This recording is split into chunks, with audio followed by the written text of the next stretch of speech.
Il est fort, il est très très fort.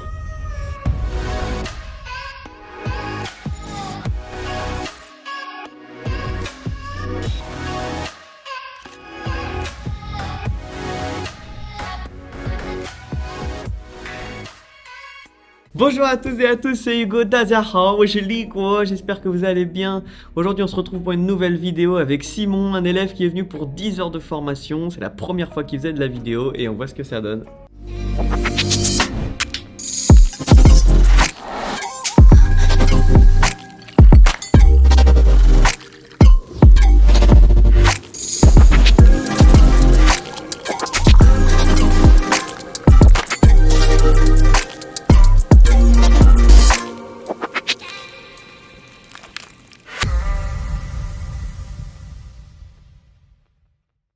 Simon a donc tourné avec deux caméras, le Fuji X-T4 ici et la sienne, le Nikon D7500. Moi j'ai monté cette vidéo que vous venez de voir, lui il va monter la sienne de son côté et il me la présentera après pour qu'on puisse voir ensemble, l'analyser et améliorer ce qu'il faut améliorer. Le challenge ici c'était de pouvoir lui montrer le plus possible, que ce soit en équipement, en lumière, en storytelling, etc. Donc j'ai commencé par créer le storyboard en amont que vous pouvez voir ici, le petit storyboard. On n'oublie jamais son storyboard. On a commencé par 3 heures de théorie, que ce soit la caméra, les réglages, comment shooter, les mouvements de caméra, puis la lumière, comment composer son image, les règles, etc. Ensuite, on a fait 6 heures de shooting, puisqu'il a dû shooter avec les deux caméras sur chaque scène, et ensuite 1 heure de questions-réponses. Il s'est régalé, je l'espère. En tout cas, moi, je me suis régalé à faire ça avec lui. L'objectif, c'était aussi de lui montrer le plus d'équipements possible. On a commencé par le stabilisateur. Il a commencé à comprendre comment on maîtrise un stabilisateur, bien que la pratique, c'est très important. Les règles de base, de baisser les genoux, de baisser les coudes, de jouer avec le bassin, de comprendre un peu comment marche le stabilisateur, effectivement. Simon, c'était la première fois qu'il shootait. Donc c'est un super élève parce qu'il a fait quelque chose quand même d'assez monstrueux. Pour une première vidéo, c'est quand même très très très propre. Il y a beaucoup de scènes qu'on n'a pas mises, que j'ai pas mises au montage, qui étaient loupées, soit au niveau du focus, soit au niveau de la stabilité, etc.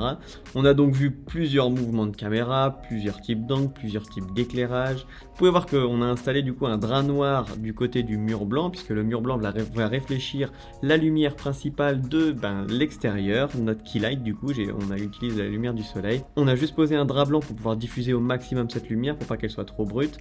Et le drap noir va servir à créer plus de contraste de l'autre côté pour pas avoir trop de réflexion. Ensuite, on a juste posé une petite Neewer 660 dans le coin à gauche avec une température de couleur assez basse pour pouvoir refléter un peu l'ambiance à la maison, du tungstène.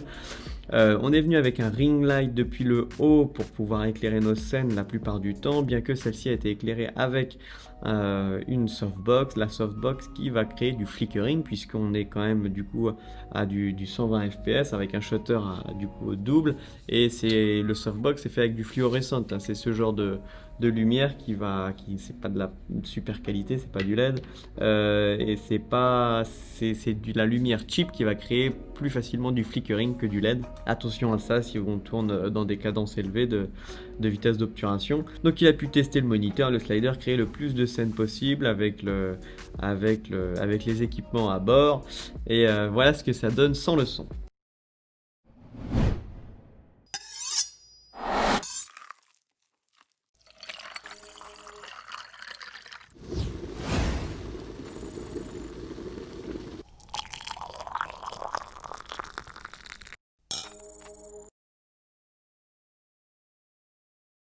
Et avec la musique.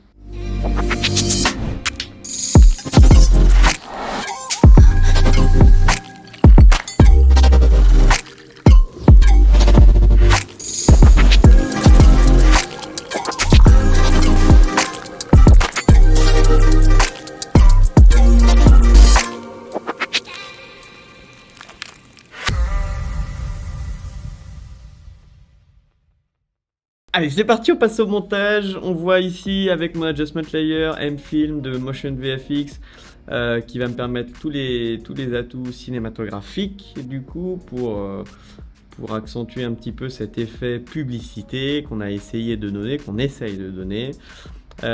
Ici, Au niveau de la colorimétrie, on a toujours nos routes de couleurs, nos courbes de couleurs, nos réglages couleurs comme dans Final Cut. Si vous avez, pour la colorimétrie, j'ai fait dans la vidéo précédente un petit récapitulatif de la trame que j'utilise. N'hésitez pas à aller la voir pour comprendre tout ça.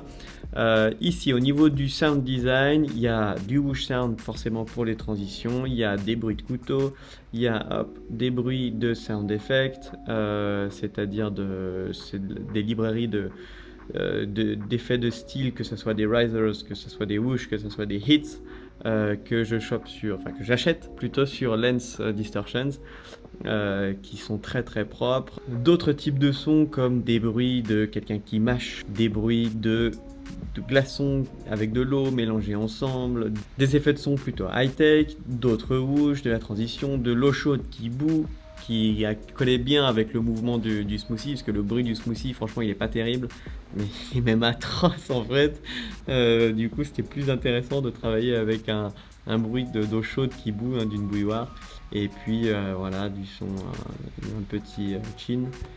Voilà pour le sound design. Ensuite, pour les transitions, il n'y en a pas vraiment. J'ai pas vraiment travaillé des transitions. C'était plutôt brut sur celle-ci. Les mouvements de caméra, c'était assez intéressant. Là, le plus dur pour celle-ci, de bien suivre le couteau. Pour Sunset, vous pouvez voir qu'on a utilisé du coup des rampes de vélocité, hein, comme on dit en français. C'est vraiment un terme vraiment affreux, ce nom, des rampes de vélocité. Des accélérations et des ralentis pour essayer de donner un petit côté assez sympa avec du motion blur pour répliquer cet effet de mouvement naturel comme si on tournait dans des cadences plus basses de FPS, puisqu'on tournait à 60 histoire de pouvoir ralentir un petit peu. Tout a été tourné minimum à 60 ou à 120. Les focus étaient plutôt réussis en général. J'ai utilisé que les scènes en tout cas avec le focus réussi que Simon a tourné. Et puis on finit sur la scène finale avec une composition très nature, très verte, très riche en fruits, etc. Où on vient avec un brumisateur toujours sur les feuilles ou sur les fruits pour essayer de donner un côté frais. Les températures de couleurs sont plutôt froides pour rester avec ce côté frais, ce côté, même si on est à la maison, c'est chaleureux la maison généralement. Je voulais créer quelque chose d'assez frais pour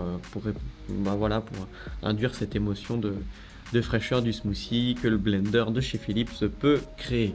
Voilà, walou, j'espère que ça vous a plu, que ça vous a inspiré. N'hésitez pas à lâcher des pouces pour Simon. Quel talent ce Simon pour une première vidéo, c'est quand même assez incroyable. Et puis moi je vous dis à très bientôt. Prenez soin de vous, n'hésitez pas à vous abonner si c'est pas déjà fait. Bye bye, ça tient. Est-ce que je peux regarder?